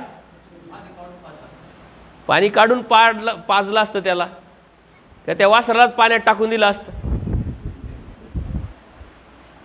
पण त्यांनी काय केलं? त्या वासराला धरलं आणि दिलं पाण्यात टाकून, पे पाणी. ते आता पाणी पिईल का मरून जाईल? तसं तुम्ही अज्ञानी लोक आहे, कौटुंबिक जीवनात त्रसलेले आहे, सांसारिक जीवनात दृष्टपर फायदा मिळावा या उद्देशाने भक्ती करणारे आहे, आणि मग आमच्यासारख्या जवळ येतात की बाबा ही अडचण आहे, ती अडचण आहे, पोराचं लग्न होत नाही, पुरीचं लग्न होत नाही, हे करू का ते करू का काय करू? मग आम्ही तुम्हाला योग्य रस्ता दाखवायच्या ऐवजी आम्ही काय करावं? मग आम्ही तुम्हाला कर्मकांडात अविधीमध्ये ढकलायचं का? अंधश्रद्धेत ढकलायचं का? आम्ही तुम्हाला योग्य मार्गदर्शन दिलं पाहिजे. आणि ते योग्य मार्गदर्शन काय आहे? देव तुमचा आहे, तुम्ही देवाचे. कोणी इथं एजंट नाही, कोणी दलाल नाही. डायरेक्ट कनेक्शन आहे ना. तुमच्याकडे जे नामं आहे ते कोणाचे? तुमच्या गुरुचे आहे का देवाचे? देवाचे आहे ना. मग देवाचं नामस्मरण करतात, त्याचा अर्थ देवाशी डायरेक्ट कनेक्शन आहे का नाही तुमचं? तुम्ही डायरेक्ट देवाशी बोलतात की नाही? मग देवाला सांगतात की नाही? देवाकडून मागतात की नाही? डायरेक्ट कनेक्शन आहे. मग इकडं कोणी एजंटची गरज आहे का? पण तुम्ही काय करता? एजंट तयार, आम्हाला एजंट करून टाकले, आमची काही किंमतच नाही ठेवली तुम्ही. साधू एजंट, साधू दलाल, साधू वकील, साधुत्वाला काही किंमतच नाही ठेवली. मग बाबा अशी अडचण आहे, या. मग बाबा येतो. मग तुझं अडचण कोणती आहे? मुलीचं लग्न होत नाही, चांगलं भेटलं पाहिजे स्थळ, जरा मोठं पारायण करावं लागेल, जास्त खर्च करावा लागेल, 75 रुपये करावं लागेल. मग आम्ही तुम्हाला सांगावं की अरे बाबा देव समर्थ आहे, तू पहाटे उठ, देवाला स्मरण कर, चिंतन कर, प्रार्थना कर, तुला काही करायची गरज नाही, खर्च करायची गरज नाही. आणि जे कर्मानी आहे ते कर्मांनी तुला मिळणारच आहे. 2 दिवस 4 दिवस लेट, पण समर्थवादावरती निष्ठा ठेव, असं आम्ही सांगितलं पाहिजे. पण आम्ही काय सांगतो? पारायण करा, खेटी घाला. म्हणजे आम्ही त्या वास्त्राला जसं त्यांनी पाण्यात टाकलं तसं आम्ही तुम्हाला कर्मकांडात ढकलतो, अंधश्रद्धेत ढकलतो, विधीत ढकलतो. आम्ही देव सांगायला पाहिजे. आणि जो देव सांगतो ना त्याला तुम्ही जवळ केलं पाहिजे. पण तुम्हाला तो देव साधू आवडत नाही, असं सांगणार साधू आवडतो. नाही बाबा लय हुशार, पारायण करतात पण एकदम परफेक्ट, एकदम भारी करतात. मग कोण कोण पारायण करतं दररोज? दररोज तर नाही, मग आठवड्यातून, महिन्यातून, वर्षातून, 6 महिन्यातून कोण करतं? करता की नाही तुम्ही? सर्वच करतात. कशासाठी करतात? पारायण म्हणजे प्रार्थना, ती आपण दररोज करायची असते. आणि ती कशाची करायची असते? परमेश्वराच्या श्रीमुखातून निघालेलं जे तत्त्वज्ञान आहे, ते शास्त्र आहे, ते ब्रह्मविद्या शास्त्र आहे, त्याचं करायचं असतं, जेणेकरून त्या परमेश्वराला प्रसन्नता निर्माण होईल. ती आहे सूत्रपाठ. आता तुम्हाला सूत्रपाठाची ओळखच नाही, जाणीवच नाही. त्याच्यावर तुमची इच्छा असेल ऐकण्याची, समजून घेण्याची, सकाळी येत चला 5 ते 6ला. आणि मग त्यातले मला जर वाटले व्यवस्थित, अरे आहे चिकित्सक, हे उत्सुक आहे, यांना समजतं, तर मग त्यांना सूत्रपाठ मी मोफत देत असतो, गीता मोफत देत असतो, आणलेले. पण कोणाला देऊन काय उपयोग नाही, फुकट भेटते, मग द्या बाबा, द्या बाबा, द्या बाबा, आणि न्यायचं ठेवायचं धुळखात. तसं नाही झालं पाहिजे. त्याच्यामुळे ह्या ज्या गोष्टी आहे या समजून घेतल्या पाहिजे. तुमच्या गावात कधी सत्संग झाले का? असे सत्संग झाले कधी? कधीच नाही झाले सत्संग. तुम्ही दररोज येतात, तुमच्यामध्ये लीळाचरित्र वाचतात, ही चांगली गोष्ट आहे. परंतु ती एक सवय लागते, संस्कार लागतो. पण सत्संग आठवड्यातून एकदा घेतले पाहिजे. उपलब्ध झाले साधू संत, ते बी निरपेक्ष, निस्वार्थ, तुमचं हित व्हावं, तुमचं भलं व्हावं या उद्देशाने असलेले साधू संतांना बोलवायचं. नाही तर ते म्हटले मी येतो बा सत्संगाला, काय भेटल मग? किती भेटल? सुरुवातच जर व्यवहारापासून केली तर तो तुम्हाला काय देईल आणि तुम्हाला काय भेटल? व्यवहार करणारा नाही. व्यवहार तर तुम्ही दररोजच करतात, हे विकतात, ते घेतात, हे चालतंच तुमचं.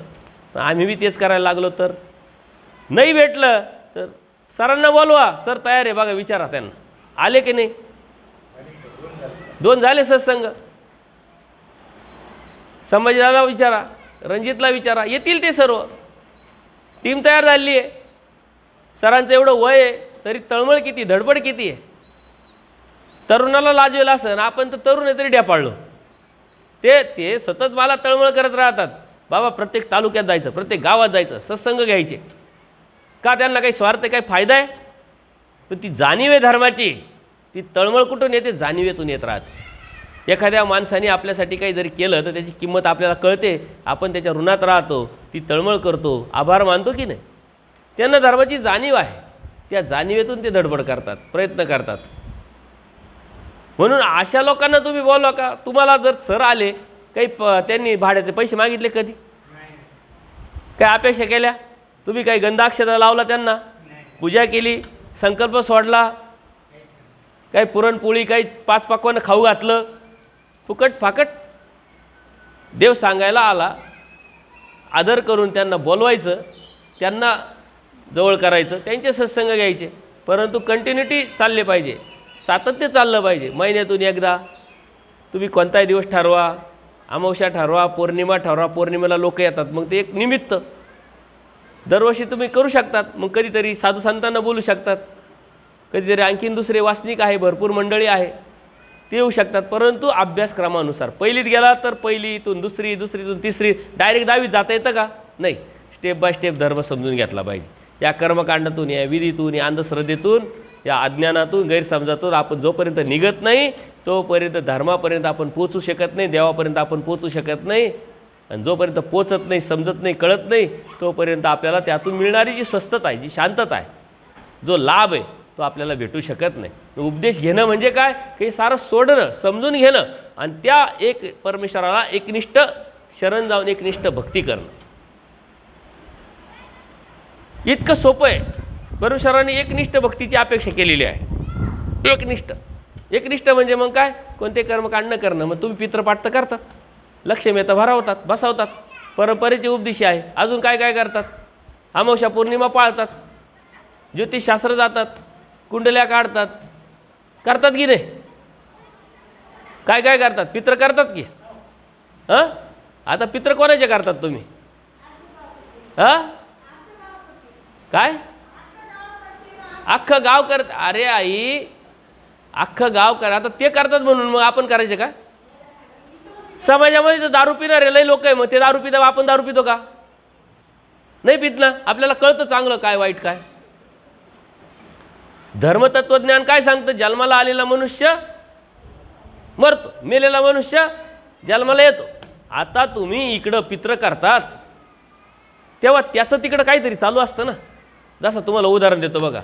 आज सूर्य उगावला, आपण काय म्हणतो? सूर्य उगावला. पण अमेरिकेत तो उगावलेला राहतो का मावळलेला राहतो? ते म्हणते सूर्य मावळला. आपल्या इकडं मावळला, ते म्हणते सूर्य उगावला. म्हणजे ज्याचं तुम्ही इकडं पितृ घालत असतात तो कुठंतरी उगवेला असतो, म्हणजे जन्माला येला असतो आणि त्याचं कर्म चालू राहतं. तुम्ही कोणाचं करताय? हवेत गोळीबार मारताय, उपयोग काय त्याचा? कारण जो जन्माला आला तो मेला. असा तुमच्या गावात एखादा माणूस आहे का जन्माला आला तो मेलाच नाही? हो बाबा, अजून जिवंत आहे का कोणी? अमर झालाय कोणी? नाही झालं. तर मेला याचा अर्थ तो जन्माला आला. जो जन्माला येतो तो मरतो, हे दिसतंय. तो मरतो, तो जन्माला येतो. तुम्ही कोणाचे पितृ करताय? आणि पितृ घालणं याचा अर्थ पितृदेवतेची भक्ती करणं. तुम्ही परमेश्वराची भक्ती करतात का? एकनिष्ठ भक्ती करतात का? नाही करत. तुम्हाला काय म्हणते? पितृदोष लागला. मग पितृदोष जातात करायला. कोण कोण पितृदोष करून आलं सांगा बरं? लाजायचं नाही, घाबरायचं नाही, सांगायचं. कोण कोण आलं पितृदोष करायला? आता बाप पोराला लागतो का कधी? बापाने तर सारी खस्ता खालेली असते आयुष्यभर पोरांना सुख ठेवण्यासाठी. तो लागल का जाता आता? आम्ही सांगतो पितृदोष लागला. मग यातून निघणं म्हणजे परमेश्वराची भक्ती करणं आहे. तुम्हाला तर थोडं काय झालं का जाते जो हात दाखवायला ज्योतिषात. माणूस मेल्यानंतर योग्य वेळेत शिवमुहूर्तावर मेलाय का नाही हे सुद्धा पाहायला जातात. तर मेल्यानंतर काय? मेला जन्माला आला तरी शिवमुहूर्तावर जन्माला आला का त्याची कुंडली काढा. त्याच्यात बरंच काही गोष्टी राहत आणि ते भलतीकडे दुसरीकडेच गेलेलं राहत. या साऱ्या भंपक गोष्टी धर्माच्या नावाखाली भोंदूगिरी आहे. यातून जोपर्यंत तुम्ही बाहेर पडत नाही तोपर्यंत परमेश्वर तुम्हाला कळणार नाही, समजणार नाही. तोपर्यंत तुम्ही उपदेशी नाही, तोपर्यंत तुम्ही परमेश्वराचे भक्त नाही, तोपर्यंत तुम्ही मानभाव नाही. लक्षात घ्या. तुमची निव्वळ मानसिकता आहे.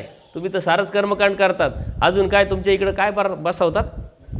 लक्ष्मी बसवतात. काय लक्ष्मी? कोण आहे लक्ष्मी? विष्णूची बायको. आपण विष्णूची भक्ती करतो का? काय ते? आपण परमेश्वराची भक्ती करतो, एक निष्ठ भक्ती करतो. एखादी बाई आहे, एखादी मुलगी आहे, नवरा आणि नवरी, लग्न झालं, तिचा थोडा हट्टी स्वभाव आहे. नवरा सण करतो की नाही? थोडा भांडकर स्वभाव. हा तुमचा दररोजचा अनुभव आहे. हे सारे गुण तुम्हाला दिसत आहे तुमच्या घरी, पण सण केल्याशिवाय पर्याय नसतो. हट्टे असेल, भांडखोर असेल, काम कमी करणारं असेल, थोडी आळशी असेल, सारी सवय सण करता की नाही? पण नवऱ्याच्या बाबतीत हेच असतं, तरी बाई सण करते. बाया तर खूप सण करतात आयुष्यभर. यांनी लय कष्ट केले या बायांनी. आता तर आत्ताच्या नवीन पिढी कोणी काम नाही करत, कष्ट नाही करत, सारंच सण करतात. पण ती पोरगी, तिचं काही दुसरं असेल ते सण करेल का नवरा? विचार केला, सण करेल का? सारखी मोबाईलवर बोलत असली तरी आपल्याला डाऊट येते, कोणाशी मोबाईलवर बोलते, तरी भांडणं होतात, वाद होतात. देव म्हणतात तू माझा झाला, आणि देव त्याचे कर्मकांड करतो. इकडं तिकडं जातो, लक्ष्म्या भरतो, बसवतो, अजून काय काय करतो, पितृपाठ करतो. तू देवाचे कसे झाले? तुम्ही व्यभिचार केला. अनन्य भावी भक्ती या परमेश्वरांनी करायला लावली, ती कुठं करताय तुम्ही? एकनिष्ठ भक्ती कुठं करताय? उपदेश घेणं म्हणजे एकनिष्ठ भक्ती करणं. उपदेश घेणं म्हणजे परमेश्वराचं होऊन राहणं. आणि परमेश्वर समर्थ आहे. परमेश्वर कोण आहे? चैतन्यापर परमेश्वर. सकाळी आपण बघितलं ना, अन्यवृत्तीमध्ये काय सांगितलं? त्या चैतन्य मायेच्या पलीकडे जो परमेश्वर आहे, तो सर्व समर्थ आहे, तो सर्व शक्तियुक्त आहे. या साऱ्या देवता त्याच्या शक्ती आहे, त्याच्या पलीकडं कोणीच नाही आहे. आणि तुमचे छोट्या छोट्या ज्या गोष्टी आहे त्या तुम्हाला त्यातून संकटातून काढण्यासाठी परमेश्वर समर्थ नाही आहे का? मग तुम्ही याचा आधार घेताय. याचा अर्थ तुम्हाला परमेश्वरावरच डाऊट आहे, परमेश्वरावर शंका आहे, म्हणून तुम्ही इकडं तिकडं जाताय. याला उपदेश घेणं म्हणत नाही, याला एकनिष्ठ भक्ती नाही, हा मानभाव नाही. हा चालू मानभाव परमेश्वराकडे कधी जाऊ शकत नाही. आपण म्हणतो ना आपल्याला खानदानी पाहिजे, खानदानी पाहिजे. खानदानी म्हणजे काय? त्याच्यामध्ये ती नम्रता असली पाहिजे, ती सोज्वळता असली पाहिजे, स्वभाव चांगला असला पाहिजे, संस्कार असले पाहिजे, शिक्षण असलं पाहिजे, समज असले, सारं असलं पाहिजे, सारे गुण संपन्न म्हणजे खानदानी. तसं परमेश्वराला खानदानी मानभाव आवडतो, कोणी नाही आवडत. तुम्हाला खानदानी मानभाव व्हायचा असेल तर हे सारे कर्मकांड बंद करा. त्याच्याविषयी तुम्हाला काही शंका असेल तर प्रश्न विचारा, मग मी तुम्हाला सांगतो त्यात काय आहे. दररोज सकाळी 9 वाजता सत्संग होईल. पहाटे 5ला सत्संग होत असतो. बाकीचं तुमचं स्मरण चिंतन जे सरनी नियोजन दिलेलं आहे ते करून घेणार आहे तुमच्याकडून. आता नंतर 3 ते 4ला ना सर, 3 ते 4ला वाचनिक सत्र होणार आहे. मग जे मार्गदर्शन करणार आहे ते करणार आहे. त्याच्यानंतर प्रश्न उत्तराचा तास होईल. त्यावेळेस तुम्ही प्रश्न विचारू शकता. आत्ताचे जे प्रश्न आहे तुमच्या डोक्यात ते विचारू शकता. आणि तुमचं एकच काम आहे आता. काय काम आहे? आता उठल्यानंतर गावात जाणे, जाणारच आहे तुम्ही. जाता जाता जो भेटला, का रे सत्संगाला नाही आला, का रे सत्संगाला नाही आली, बाबा आलेले नाशिकवरून, आपल्याला इथलं इथं जाता येत नाही.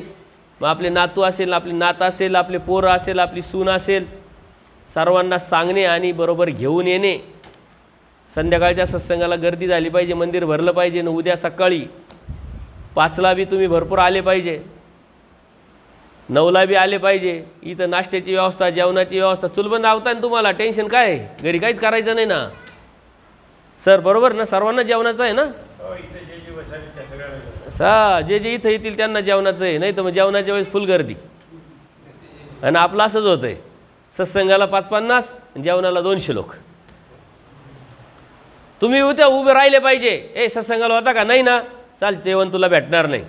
येऊ द्या राग त्याला माझं नाव सांगा, बाबांचा आदेश आहे तसा. जेवण सत्संगवाल्यांना, जे ऐकतील त्यांना जेवण. कारण का? तुम्ही वेळ काढून आले, त्याग करून आले. घरची अपेक्षा करू नका 7 दिवस मस्तपैकी. आलं का लक्षात? इथं चहा आहे, नाश्ता आहे, पाणी. उलट सकाळी उठा ना, 5ला या. इथं जाऊच नका दिवसभर मंदिरातून. 5ला आल्यानंतर आरती करा, सकाळचं सत्र करा, इथंच फ्रेश व्हा. इथं आहे चहा पाणी सर्व आहे, नाश्ता आहे. बसा परस्मरण करत. परत 9ला सत्र. ते झालं का परत आता इथं स्मरण करा, जेवण करा आणि मस्त फॅन आहे, हवेशीर झोपा इथं. परत 3ला सत्र आहे ते ऐका, संध्याकाळी झोपायला घरी जा. नसल तर इथं झोपा ना. 7 दिवस काय करणार, काय फरक पडणार आहे. यातून एवढा मोठा फायदा आहे का ज्या वेळेस बाबा बाबा ओ बाबा यांना सांगा, काय सांगताय तुम्ही त्यांना.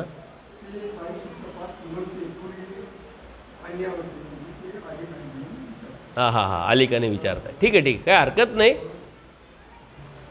आपण ते घेऊ त्यांचं ज्यांचं आहे ते. तर ह्या ज्या गोष्टी आहेत, तुम्ही 7 दिवस जेव्हा इथं राहाल ना, सर्वात मोठा फायदा काय माहिती आहे का, तुमचे कर्म थांबले जातील. तुम्ही घरी जाता ना, इकडं तिकडं विनाकारण कारण नसताना गरज नसताना जे कर्म करता त्यातून तुम्हाला कर्म लागतंय, दुःखात वाटतंय, आणि इथं कर्म बांधल्या जात आहे. मी काय येतोय, सर काय येत आहे, तळमळ काय करताय. आम्ही घरातून म्हणजे आश्रमातून निघाल्यापासून आता मी जेव्हा जाईल, आता आम्ही तर दैवराटीचे तेच कर्म करतोय, तो विषय नाही आहे. पण सर इथं आलेले, त्यांचे कर्म थांबले. जोपर्यंत ते घरी जात नाही, कर्मराटीच्या कामाला सुरुवात करत नाही, तोपर्यंत कर्म थांबले. किती मोठा फायदा आहे. तुम्ही इथं राहिले, तुमचे कर्म थांबले. घरी जाल विनाकारण कारण नसताना हे करा ते करा, कर्म लागतं, त्या कर्माचा भोग आहे. इथं भोग नाही आहे. इथं तुम्ही अयोग्यता नष्ट होती, योग्यता वाढतीये, आणि परमेश्वराच्या विषयी तुमची आवडी निर्माण होती, देवाची प्रसन्नता निर्माण होती. 7 दिवस राहा ना, काय फरक पडणार. तुम्हाला कुठं आयुष्यभर ठेवणार इथं आम्ही, आणि ठेवायचं असेल तर राहा, नाही तर माझी गाडी रिकामी, चला माझ्याबरोबर. काय राहिलं तुमचं आता, काय राहिलं नाही. विनाकारण घरी बी कोणतं लई मानापानाने छान छान छान, पण चहा कधी देईल, चहा कधी देईल, जेवण कधी देईल, जेवण कधी. सारं तुम्ही कष्टाने उभं केलं आहे, तरी तुम्हाला अपेक्षा आहे, अभिलाष आहे की नाही. त्याग करा. हाय सारी व्यवस्था केलेली आहे, देवाचीच व्यवस्था आहे, ती आपली नाही आहे. परंतु तुमची हिंमत पाहिजे, तयारी पाहिजे. देवाने सार व्यवस्थित केले. देवाच्या भरोशावर निघाल तर देव सारं तुमच्यासाठी आहे. पण देवावर भरोसा नाही ठेवणार तर तुमचं कोणीच नाही आहे. तुमचंही कोणी, तुमचं नातं नाही कोणी, हे तुम्हाला अनुभव आहे रोजचा. देव तुमचा असेल तर तुमचे सारं जग आहे, पण देव तुमचा नसेल तर कोणीच तुमचं नाही. हे जरी लक्षात घेतलं तरी खूप झालं. सर्वज्ञ श्री चक्रधर स्वामी दंडवत हो.